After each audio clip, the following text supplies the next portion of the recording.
क्या आपने कभी सोचा है कि एक महिला ने रोम की शक्ति को कैसे चुनौती दी और इतिहास की सबसे प्रतिष्ठित शख्सियतों में से एक बन गई? मिस्र की अंतिम रानी क्लियोपेट्रा केवल महान जनरलों की मोहिनी नहीं थी, वह एक शानदार रणनीतिकार, दृढ़ शासन करने वाली और एक ऐसी शख्सियत थी जिनका जीवन और मृत्यु रहस्यों और विवादों में लिपटी हुई है। इस वीडियो में हम उनके शासनकाल के पीछे के रहस्यों को उजागर करेंगे, उन रोमांसों की जांच करेंगे जिन्होंने साम्राज्यों को हिला दिया और कैसे उनके निर्णयों ने एक राष्ट्र के भाग्य को आकार दिया। और आप इस वीडियो के अंत तक नहीं छोड़ना चाहेंगे, क्योंकि हम क्लियोपेट्रा की वास्तविक विरासत का खुलासा करेंगे, एक ऐसी विरासत जो आज भी दुनिया को मोहित कर रही है। हमारे साथ अंत तक बने रहें ताकि आप जान सकें कि रोम का सामना करने वाली रानी आज भी कैसे जीवित है। एक रानी का उदय। क्लियोपेट्रा ने मिस्र के सिंहासन पर अपनी स्थिति मजबूत की और उनके शासन के तहत मिस्र समृद्ध हुआ। अलेक्जेंड्रिया शहर ने रानी द्वारा वित्त पोषित सांस्कृतिक पुनर्जागरण का अनुभव किया। क्लियोपेट्रा ने रोम की यात्रा का आयोजन किया, जहां वह जूलियस सीजर के स्वामित्व वाली एक हवेली में रुकी। मिस्र की रानी अपने साथ अपने बेटे सीसारियन को लाई, जो रोमन जनरल के साथ उनके संघ का परिणाम था। जूलियस सीजर अपने शक्ति के शिखर पर थे और अपनी राष्ट्र के नेता के रूप में विभिन्न राजनीतिक और सामाजिक सुधार लागू कर रहे थे। उन्होंने अपने सम्मान में एक विजय जुलूस भी आयोजित किया। सीजर के जुलूस में क्लियोपेट्रा की बहन आर्सिनो को कैदी के रूप में शामिल किया गया था, जो मिस्रियों पर रोम की जीत का प्रतीक था। रोम में प्रेम और साजिश। इसके तुरंत बाद सीजर ने क्लियोपेट्रा को शहर दिखाया, लेकिन रोम अभी तक उस महिमा तक नहीं पहुंचा था जिसने इसे इतिहास में प्रवेश दिलाया। यह अभी तक अलेक्जेंड्रिया, मिस्र की शानदार राजधानी से तुलना नहीं कर सकता था। सीजर का एक विदेशी महिला के साथ संबंध रोमन अभिजात वर्ग के बीच बहुत नापसंद था। जोड़ी के बारे में अफवाहें और झूठ तेजी से फैलने लगे। फिर सीजर को रोम का आजीवन तानाशाह नामित किया गया, जिससे वह अद्वितीय शक्ति प्राप्त कर सके। रोमन सीनेटरों का शक्ति कम हो गया और उन्हें डर था कि वे अपनी शेष प्रभाव भी खो सकते हैं। इसलिए उन्होंने सीजर की हत्या की साजिश रचनी शुरू कर दी। सीजर की त्रासदी और मिस्र लौटना।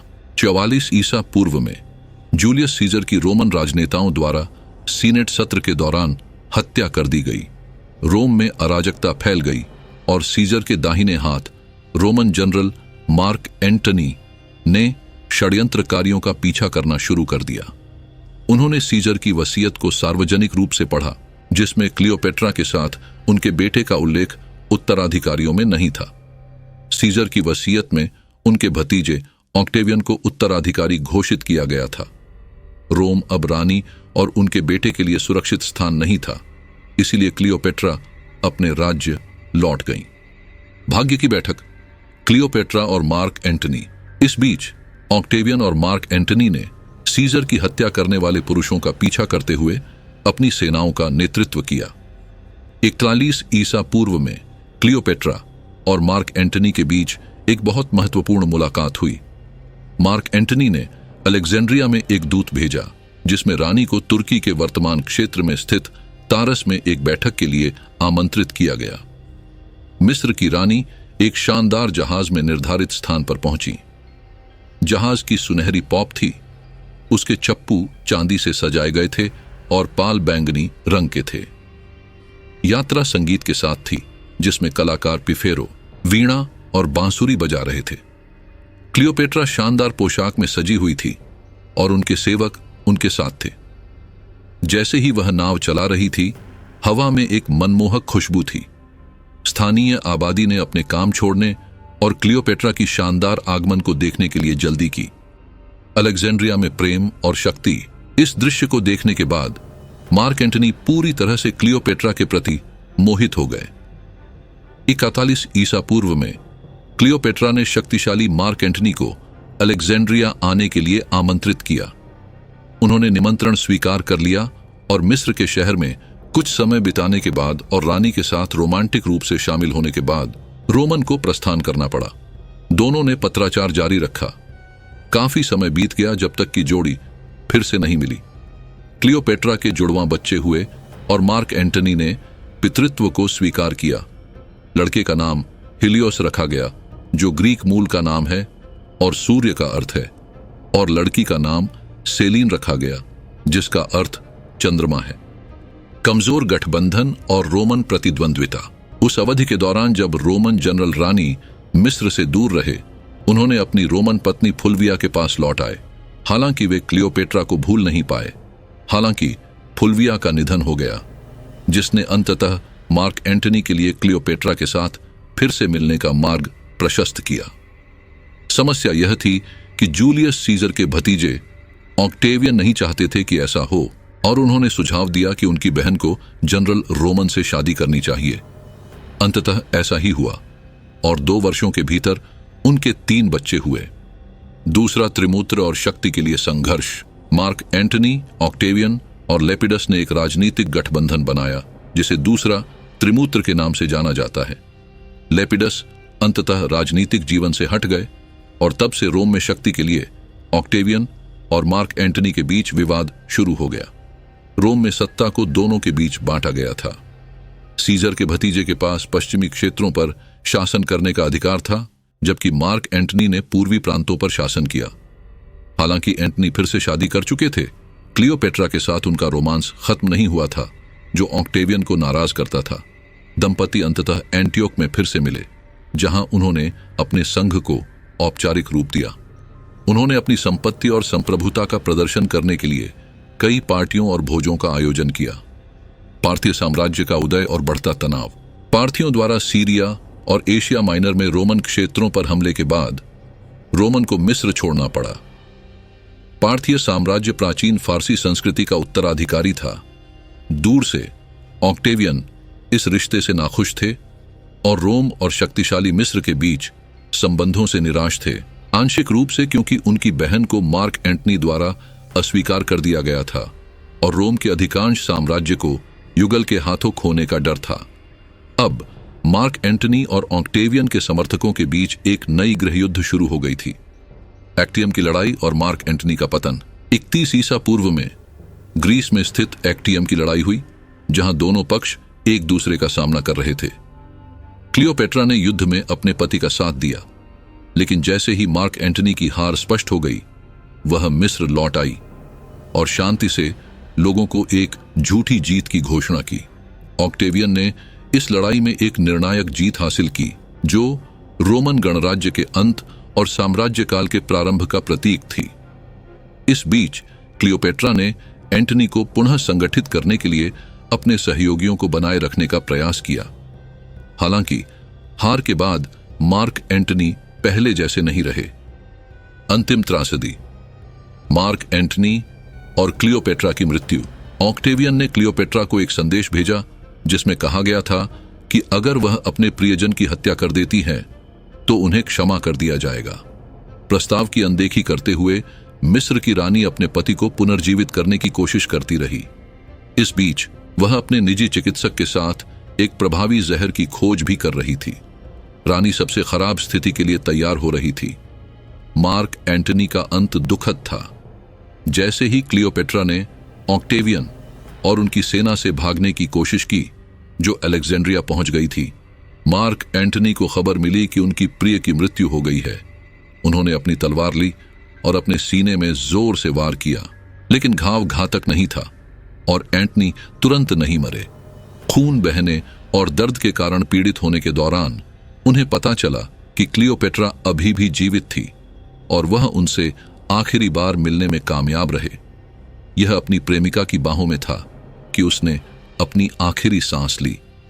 क्लियोपेट्रा के पास पहुंचने पर उन्होंने पहले ही बहुत अधिक खून खो दिया था और उनकी जान बचाने के लिए कुछ भी नहीं किया जा सकता था। मरने से पहले उन्होंने क्लियोपेट्रा से अपने प्रतिद्वंद्वी ऑक्टेवियन के साथ सहयोग करने के लिए कहा, ताकि वह और उनके बच्चों की जान बचाई जा सके। क्लियोपेट्रा की विरासत। एक वंश का अंत।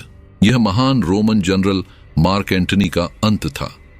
क्लियोपेट्रा निराश, खुद को घूंसे और खरोंच से घायल कर रही थी, साथ ही दर्द और निराशा के चीखों के साथ।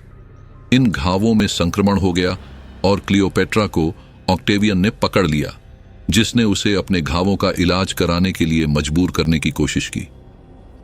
क्लियोपेट्रा उदास अब और जीना नहीं चाहती थी, लेकिन ऑक्टेवियन उसे आतंकित करता था, उसके बच्चों की जान को खतरे में डालता था। क्लियोपेट्रा ने अपने उत्तराधिकारियों के प्यार में हार मान ली और ठीक होने के लिए उचित उपचार लिया। अंत का रहस्य। क्लियोपेट्रा की रहस्यमय मृत्यु। क्लियोपेट्रा का अंत बहुत यादगार रहा, एक ऐसा घटना जिसने उसे इतिहास में अमर कर दिया। मिस्र की रानी ऑक्टेवियन के कब्जे से नहीं बच सकी, जिन्होंने उसे अलेक्जेंड्रिया में कैद कर लिया। वह दुश्मन के सामने आत्मसमर्पण करने और रोम की बंदी बनने की अपमान को सहन करने के लिए तैयार नहीं थी। रोम में एक कैदी के रूप में प्रदर्शित होना ऐसी बात थी जिसे वह सहन नहीं कर सकती थी। उनके पुत्र सीसारियन, जो जूलियस सीजर के पुत्र थे, की हत्या कर दी गई, जिससे ऑक्टेवियन को जूलियस सीजर के एकमात्र उत्तराधिकारी के रूप में मजबूत किया गया।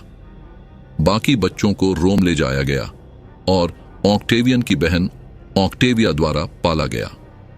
ऑक्टेवियन के आदेश पर क्लियोपेट्रा की कड़ी निगरानी की जाने लगी, क्योंकि उन्होंने 2 बार आत्महत्या करने की कोशिश की थी।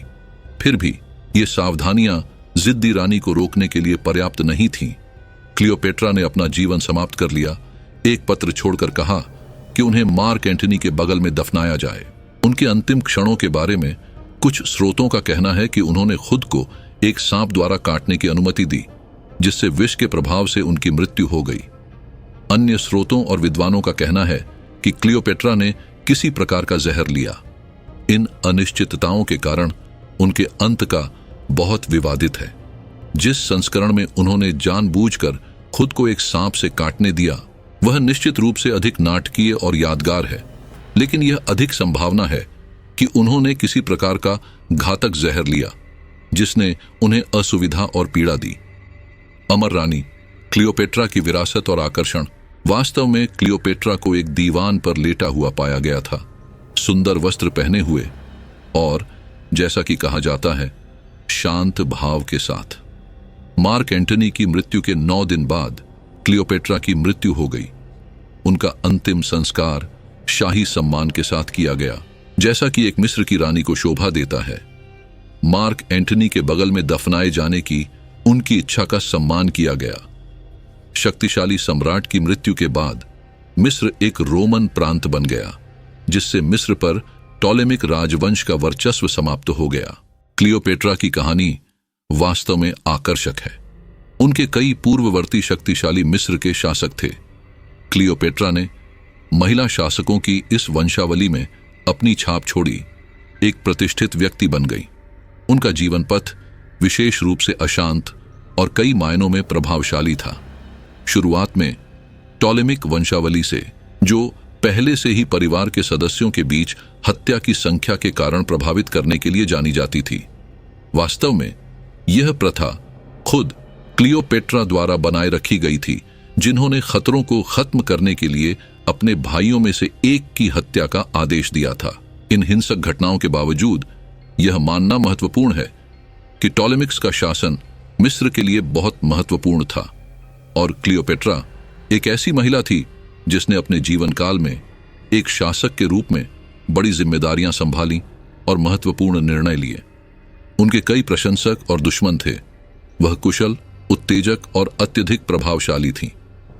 एक करिश्मई, विशेष और अत्यधिक दृढ़ महिला। क्लियोपेट्रा के पास हमेशा अपने सभी उद्देश्यों को प्राप्त करने के लिए आवश्यक रणनीतियां थीं। क्लियोपेट्रा के पास एक स्वाभाविक चमक थी और उन्होंने अपने आकर्षक आकर्षण और असाधारण बुद्धिमत्ता का उपयोग करके सभी को मंत्रमुग्ध कर दिया। इन सभी गुणों ने निश्चित रूप से उस युग के 2 सबसे शक्तिशाली पुरुषों को जीतने में बहुत प्रभावी साबित किया। समय के साथ अक्सर क्लियोपेट्रा की छवि को विकृत किया गया है। कुछ पूर्वाग्रह के साथ मिस्र को देखा गया है और ऐसा लगता है कि उनका पूरा जीवन पथ और उपलब्धियां इन 2 रोमनों के साथ शामिल होने और उन्हें आकर्षित करने तक सीमित हैं। हालांकि रानी के जीवन के बारे में यह दृष्टिकोण सीमित है और उसके द्वारा किए गए महान राजनीतिक कार्यों को मान्यता नहीं देता है। वैसे भी महान मिस्र की रानी अंततः माइकल एंजेलो और विलियम शेक्सपियर जैसे कुछ महानतम कलाकारों के लिए प्रेरणा का स्रोत बन गईं। जब हम उनकी कहानी को बेहतर तरीके से समझते हैं तो हम देखते हैं कि क्लियोपेट्रा ने जिस युग में जीवित थीं, उस युग में कितने लोगों को मोहित किया और आज भी उनकी कहानी से परिचित लोगों को मोहित करती है।